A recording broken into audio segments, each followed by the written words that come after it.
Hello ladies and gentlemen, today we're going to be looking at CS2's biggest update yet. Today's update is a complete overhaul to some features and maps and added a couple interesting new features as well. First, we're going to touch on a feature that is going to directly impact every round of gameplay from here on out, in my opinion, in a positive way. However, this is a little bit of a two-piece segment though, so we're going to talk about it a little bit here and then we're going to touch back on it a little again later in the video. This is the new Molotov incendiary grenade animations you're seeing on your screen right now, a lot more clear and crisp and the flames don't rise as high, and you'll also notice Molotovs last for just a second or two longer than the CT's instant grenade, but we'll come back to that later in the video. Next up, we're going to be talking about something not quite as game changing, but in my opinion, a much needed quality of life improvement. Yep, you guessed it, we got a chicken update. Not only are chickens now granted the ability to turn the other direction, they also have whole new animations and can even run up hills now. Like I said before, not necessarily game changing, but it's always nice to see Valve when it shows their human side. And honestly, every one of the chicken updates has just reminded us how human they actually are over there at Valve. It tells us they still care about putting smiles on faces and not just grabbing every penny they can at all times like most gaming devs do these days. Honestly, does this not put a smile on your face? Alright, now we're going to switch into something that actually is game changing. More specifically, it's, well, map changing. Yep, you heard right, ladies and gentlemen. Those who put the G in gamer over there at Valve struck big, and they've given 4 maps complete overhauls, as well as some much needed quality of life updates, changing the way you play some of them entirely. Starting off with Vertigo. Vertigo has foreseen some of the largest map updates since Dust became Dust 2 and Nuke came into its final form with the launch of CS2. What you're seeing on the screen here is a new added catwalk by A-Site that allows a whole new path to maneuver around the B-Site, as well as a whole new passageway between elevators and scaffolding. I'm super excited to see new plays and peaks that come out of this. And additionally, removing the connector between the back of A-Site and elevators in turn, meaning some old plays are scrapped completely. Now what this means is we're going to see the invention of whole new plays, whole new peaks, whole new clips. We're going to see things that have not been seen in the 2 decades of CS. Some smaller but still noteworthy updates Vertigo got in today's update are the adjustment of the size of the bomb site. Yes, you heard that correctly. They changed the whole site's size. They tweaked spawn timings and changed the wingman layout to include A-Site changes we just talked about there before.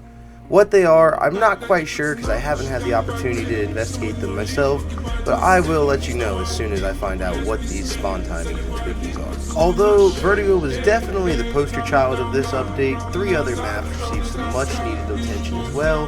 Before we get into that, I just want to say this video wouldn't be possible without my homie Death. If you made it this far in the video, go in the comments and say thanks Death below. Starting off with baggage. Some bugs with the lower conveyor belts have been changed, as well as actual physical height of some conveyors, just to spice up your arms race map sniping. You know, I hated being stuck on those motherfucking snipers in the start. Next on the list with Office. Office has been a fan favorite for many since the beginning of CS, and although it didn't receive as much love as Vertigo in this update, one could argue that it didn't really need it. The Office is a very well-tuned and long-developed map. However, what they did do is patch a bug allowing you to shoot through multiple walls. With certain guns like the Negev, this is called for very short round. Now for all my fellow Negev users, don't worry, wall banging still works as intended, so any of your foes on the other side of that wall shall meet a swift and bullet-filled fate, as the Negev does. Some might say a Negev doing Negev things. Maybe a wild Negev in its natural habitat.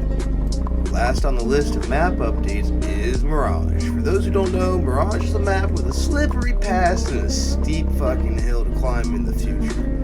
Its current state is probably the best it's ever been, but I'm sure you will see this map get a Dust or Vertigo style facelift one day in the future. As of today's update, all it did for Mirage was fix some bad and buggy collision with certain props around the map, as well as fix some sticky collision around Palace Window, which made peaks and B-hops really janky. It kind of overall made the site more CT-sided, and I've seen a lot of players kind of deter from the site since this has been going on. These next 2 features in the update are kind of small, so I'm just going to run them over them both real quick with y'all. HUD or HUD fixed a bug where the MVP player name was displayed incorrectly during bot takeover, fixed a bug where a refund all button in the buy menu would only refund a single flashbang grenade, fixed a bug where the escape menu scoreboard during the end of match didn't match the tab scoreboard, fixed a bug where the lost bonus scoreboard tooltip would get stuck on screen after closing the scoreboard. Blocking stranger Steam avatars will now block other user-generated content such as name, tag, stickers, placement, and UI. Various performance improvements to warehouse main menu, as well as item inspect background scenery. Alright, and we saved the best for last. We're going to be wrapping this up with the gameplay updates and the direct effect to the gameplay of all these updates that we listed for. So we touched on the incendiary and Molotovs in the beginning of the video, but I just want to get back to that. So the incendiary grenade adjusted the explosion and flame visual treatment, reduced the duration, reduced the area covered by spreading flames, and reduced the price from 600 to 500. The height of the pillar of the flame for both the Molotov and the incendiary grenade now decreases over time, so it makes it a little bit easier to have a firefight over top of. They reduced the terrorist team award for when the bomb was planted but diffused from 800 to 600 to decrease the impact of first round on subsequent rounds. They reduced the price of the M4A4 from 3,100 to 3,000. Minor adjustments to the first person camera.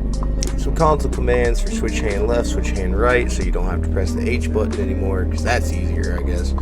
And my favorite, deathmatch bonus weapons are now the same for all players regardless of loadout, which makes it a little easier to warm up with your buddies and keep a little bit of a challenge into it. What does this mean? It means you might see a lot more fire around the maps the next few days, as well as it appears the attention to detail is only going to improve throughout the development of CS2, and it's looking good so far just after a year of release. Once they get this anti-cheat thing sorted out, I think we'll have all the players back and then some. For those of you who don't buy utilities, you'll still notice a difference as physics of the throws have not changed, but the fire you'll be fighting over top of has changed significantly, along with the animation. The two have both received dispersion patterns and size. Subscribe if you always keep one of these on YouTube. To summarize what all this means, it means that Valve is still working diligently to make sure this game grows into what it's meant to be. The world's most competitive shooter. And it is that. It'll continue to be that. And I don't think anybody will ever take its title from being that. That's all for now, ladies and gentlemen. If you enjoyed the video, make sure you leave a like, comment, subscribe, and I'll see you in the next one.